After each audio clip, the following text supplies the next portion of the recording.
소라 씨는 한국에 온 지 얼마 안 된 이주민 외국인 주민입니다.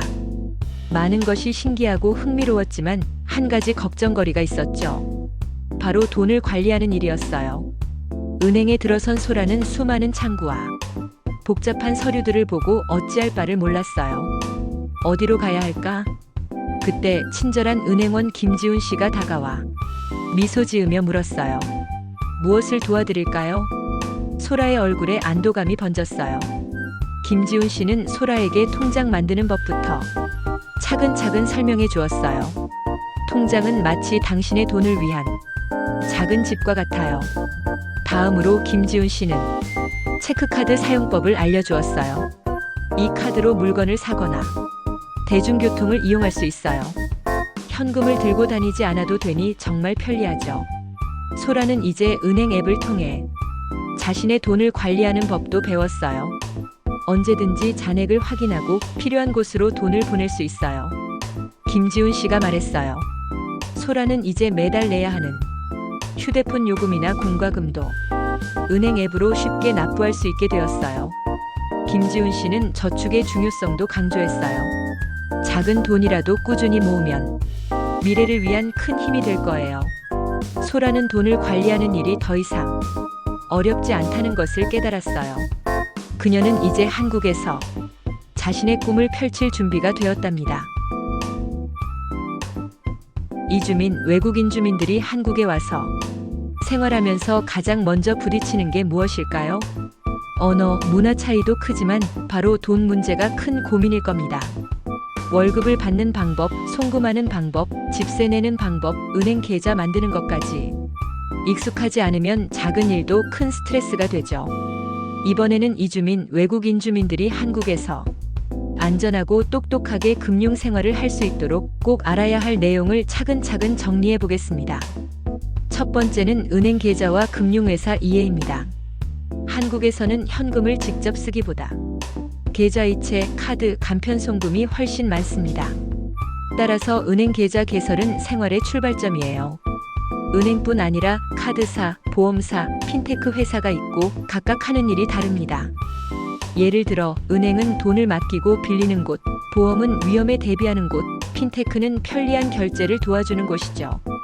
이 기본 구조를 알면 어디서 무엇을 해야 할지 덜 헷갈리게 됩니다. 둘째는 저축 습관입니다. 많은 분들이 월급을 받아 송금하고 생활비 쓰고 나면 남는 게 거의 없죠. 하지만 작은 금액이라도 매달 일정하게 저축 계좌에 따로 모아두는 게 중요합니다. 한국의 은행들에는 적금 상품이 많이 발달해 있어요. 또 금리라는 개념도 중요한데 달리보다는 복리로 모을 때 효과가 커집니다. 1년마다 이자가 붙고 그 이자가 원금에 합쳐져 다시 이자가 붙으면 시간이 갈수록 돈이 빨리 불어납니다. 세 번째는 신용이에요. 한국에서는 핸드폰 개통, 보증금 대출, 심지어 할부 구매까지 모두 신용 등급을 봅니다. 만약 카드값이나 대출을 연체하면 신용 점수가 떨어지고 다음번에 대출이 거의 불가능해질 수 있어요. 반대로 월급을 통장으로 받고 공과금을 제때 내고 소액이라도 대출을 성실히 갚으면 신용 점수가 점점 올라갑니다. 이것은 한국 생활을 안정적으로 이어가는데 매우 중요한 요소입니다. 네 번째는 금융사기주의입니다.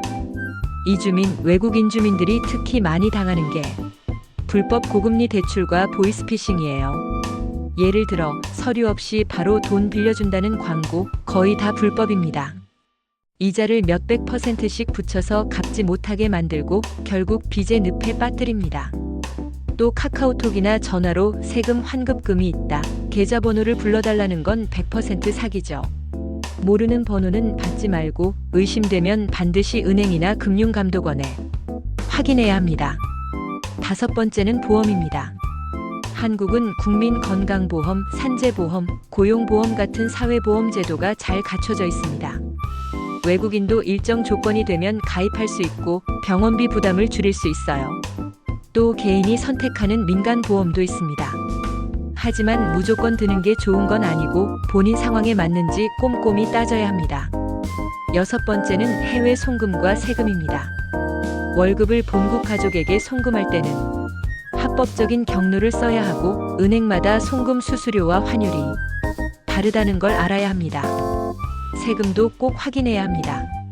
소득세, 주민세 등은 급여에서 자동으로 빠져나가는데 혹시 잘못 공제된 게 없는지 연말정산으로 확인할 수 있습니다.